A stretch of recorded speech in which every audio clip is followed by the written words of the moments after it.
के बारे में स्टडी करेंगे। देखिए, डीएनए कुंडली का पैकेजिंग। न्यूक्लियस में एक छोटी सी रचना में डीएनए किस तरह से समाहित होता है, इस बारे में आपका ये वीडियो है, तो ध्यान से देखिए। डीएनए एक पॉलीमर, एक बहुलक है। पिछली वीडियो में आपने पढ़ा था कि डीएनए पॉलीन्यूक्लियोटाइड श्रृंखलाओं का बना होता है। अब यह डीएनए एक न्यूक्लियस में एक छोटी सी जगह में किस तरह से व्यवस्थित होता है, इसके बारे में आज हम पढ़ने वाले हैं इस वीडियो में। तो देखिए, जैसा कि मैंने आपको बताया था कि क्षार युग्म के बीच की दूरी 0.34 × 10⁻⁹ मीटर होती है, बेस पेयर्स के बीच की दूरी। अब इस दूरी के अनुसार यदि डीएनए की द्विकुंडली की पूरी लंबाई ज्ञात करें हम, तो ये लंबाई है 0.34 × 10⁹ को जो डीएनए की कुंडली है उनके बेस पेयर्स की संख्या है उससे मल्टीप्लाई करेंगे तो ये निकल आएगी 2.2 मीटर।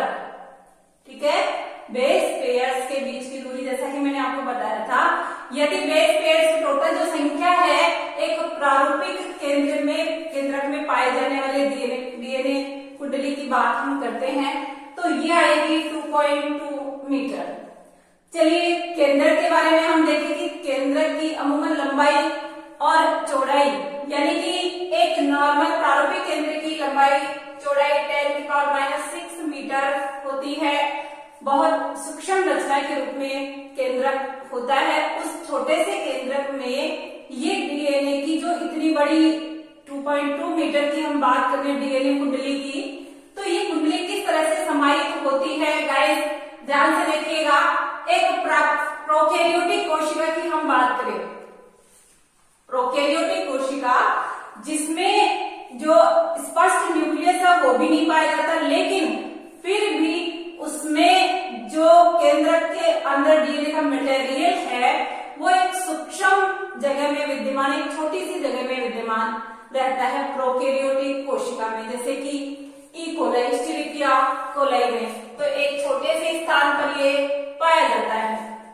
अब एक प्रारूपिक जो केंद्रक है उसकी हम बात करें और उस केंद्रक की बात करते हैं तो यूकेरियोटिक कोशिकाओं को हम लेते हैं जिसमें जटिल संरचना के रूप में ये विद्यमान होता है। और ये जटिल संरचना केंद्रक में किस तरह से व्यवस्थित है, क्योंकि यूकेरियोट्स में स्पष्ट केंद्रक पाया जाता है। यूकेरियोटिक केंद्रक जो होता है बहुत स्पष्ट होता है और उस स्पष्ट केंद्रक में ये डीएनए कुंडली द्विकुंडलित रूप में, जो वाटसन क्रिक का मॉडल आपने पढ़ा था, ये द्विकुंडली किस तरह से विद्यमान है। चलिए देखते हैं। स्पष्ट केंद्रक के अंदर डीएनए की पूरी लंबाई में अनेक ऋणावेशित स्थल होते हैं। ऋणावेशित स्थल का मतलब होता है कि जो डीएनए है उस डीएनए में क्या पाए जाते हैं, द्विकुंडली में ऋणावेशित स्थल पाए जाते हैं और ये ऋणावेशित स्थलों में धन आवेशित प्रोटीन के अणु, ये जो ऋणावेशित डीएनए की पूरी जो लंबाई है इसमें जो स्तर है इस तरह से, इनमें इन स्थलों पर धनावेशित प्रोटीन के अणु, हिस्टोन प्रोटीन के अणु अनुबंधित होते हैं इसके साथ में, यानी कि इन स्थलों पर कौन विद्यमान है, हिस्टोन प्रोटीन। तो इस डीएनए कुंडली में इन पॉलीन्यूक्लियोटाइड चेन के अंदर हिस्टोन प्रोटीन के दोनों मिलकर के क्रोमेटिन बनाते हैं। आया समझ में? अनेक ऋणावेशित स्थल है और हिस्टोन प्रोटीन के साथ में मिलकर के क्रोमेटिन बनाते हैं। ये क्रोमेटिन होते हैं धागेनुमा संरचनाएं। चलिए, इन धागेनुमा संरचनाओं में, जैसा कि एक धागेनुमा संरचना इस तरह से एक माला के मोती होते हैं, ऐसे ये क्रोमेटिन में न्यूक्लियोसोम विद्यमान है। यानी माला के जिस तरह से मोती एक धागे में पिरोई हुई माला के मोती होते हैं, इन क्रोमेटिन को ऑडेड और अन्य लोगों ने 1975 में न्यूक्लियोसोम नाम दिया। यानी ये जो रचनाएं हैं वो न्यूक्लियोसोम होती है। क्रोमेटिन में माला के गोल दाने जैसी रचनाएं होती है न्यूक्लियोसोम। जैसे ये धागा है क्रोमेटिन और इसमें ये न्यूक्लियोसोम एक निश्चित डिस्टेंस पर विद्यमान है।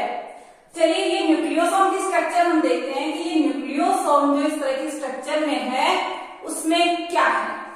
इसमें मध्य में कोर भाग जो होता है, मध्य भाग, इसमें प्रत्येक हिस्टोन के दो अणु विद्यमान होते हैं और 4 हिस्टोनों का अष्टक बना हुआ होता है। 4 हिस्टोन प्रोटीन का अष्टक बना होता है। ये H2A, H2B, H3 और H4 के रूप में विद्यमान होता है। अब हम बात करें कि न्यूक्लियोसोम में, जैसा कि मैंने बताया आपको कि ये प्रोटीन और हिस्टोन प्रोटीन और डीएनए की जो कुंडली है वो लिपटा हुआ होता है। इसमें न्यूक्लियोसोम में 2 अणु प्रत्येक हिस्टोन के प्रोटीन के और बेस पेयर्स हैं लगभग 140। इसमें 1 से 3/4 तक कर डीएनए की द्विकुंडली यानी कॉइल बनाते हुए, घुमाव बनाते हुए इसमें उपस्थित होती है। चलिए मैं डायग्राम से आपको ये समझाऊं, आप इसको नोट डाउन कर लीजिए।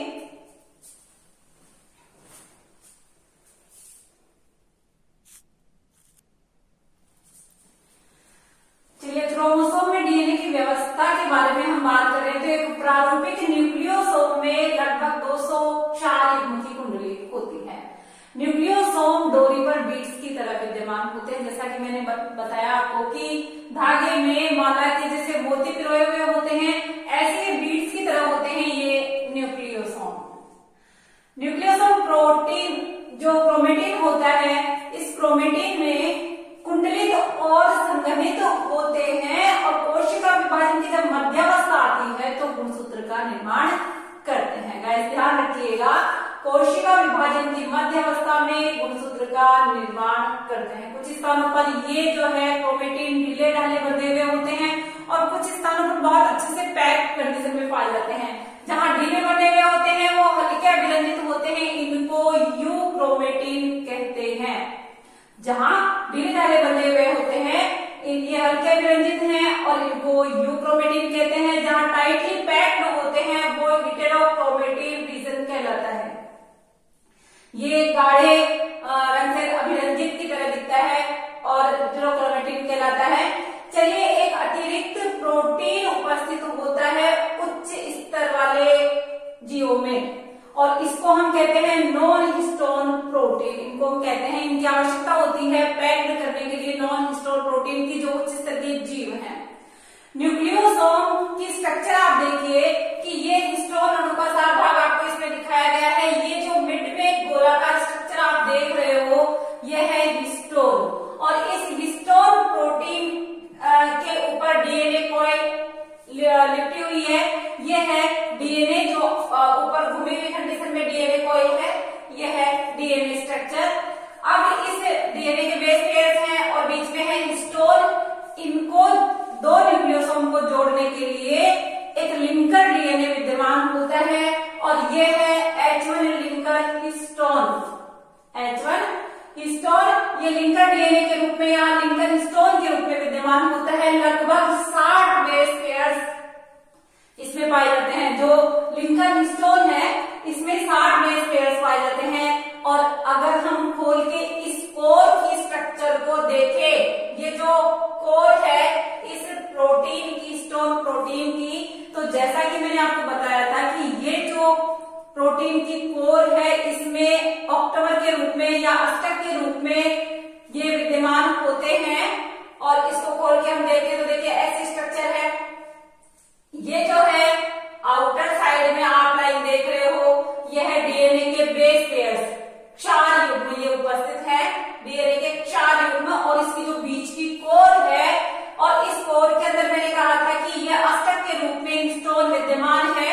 ये देखिए आप H2B ये 2 अणु के रूप में विद्यमान है, H2A ये 2 अणु के रूप में विद्यमान है। इस तरह से ये H3 और ये है H जो है 4। इस तरह से ये जो है अष्टक के रूप में विद्यमान है। बीच में कोर जो बनी हुई है वो इस तरह से बनी हुई है हिस्टोन प्रोटीन की और इसके ऊपर डीएनए जो है लिपटी हुई कंडीशन में है। और इस तरह से ये कंप्लीट इसकी स्ट्रक्चर है। न्यूक्लियोसोम की स्ट्रक्चर आपको समझ में आई होगी। उम्मीद करती हूँ कि आपको बहुत अच्छे से ये चीज क्लियर हुई होगी कि किस तरह से एक प्रारूपिक केंद्र में डीएनए जो है किस तरह से पैक्ड कंडीशन में पाया जाता है, जबकि डीएनए एक पॉलीमर कंडीशन में पॉलीन्यूक्लियोटाइड श्रृंखला के रूप में विद्यमान है। और इस पॉलीन्यूक्लियोटाइड श्रृंखला की लंबाई इतनी होने के बावजूद भी आप जानते हैं कि एक छोटी सी पैकिंग हो जाती है, जैसे कोई मोटर बांधी जाती है तो उसकी इतनी कॉइल्स बना दी जाती है और एक छोटी सी जगह में वो है व्यवस्थित हो जाती है। इसी तरह से डीएनए की कुंडली या डीएनए की जो पैकेज डीएनए की द्विकुंडलित संरचना है वो पैक्ड कंडीशन में हिस्टोन के साथ जो है उपस्थित होती है, उसके अंदर व्यवस्थित होती है। न्यूक्लियस में क्रोमेटिन के ऊपर ये न्यूक्लियोसोम पाए जाते हैं माला के मोती के रूप में। और इस तरह से ये पूरी संरचना जो डीएनए कुंडली की पैकेजिंग है ये जो थॉमस और कॉरनबर्ग ने आरटी कॉरनबर्ग ने ये स्ट्रक्चर जो है बताई थी। और इस न्यूक्लियोसोम की स्ट्रक्चर को आज आपने बहुत अच्छे से समझा होगा। उम्मीद करती हूँ कि आपको बहुत अच्छे से समझ में आए। अगर किसी प्रकार का कोई भी आपको इसके बारे में डिस्कशन करना है तो आप कमेंट करिए। और चैनल को सब्सक्राइब नहीं किया है तो गाइस चैनल को सब्सक्राइब कर दे। Okay guys, thanks.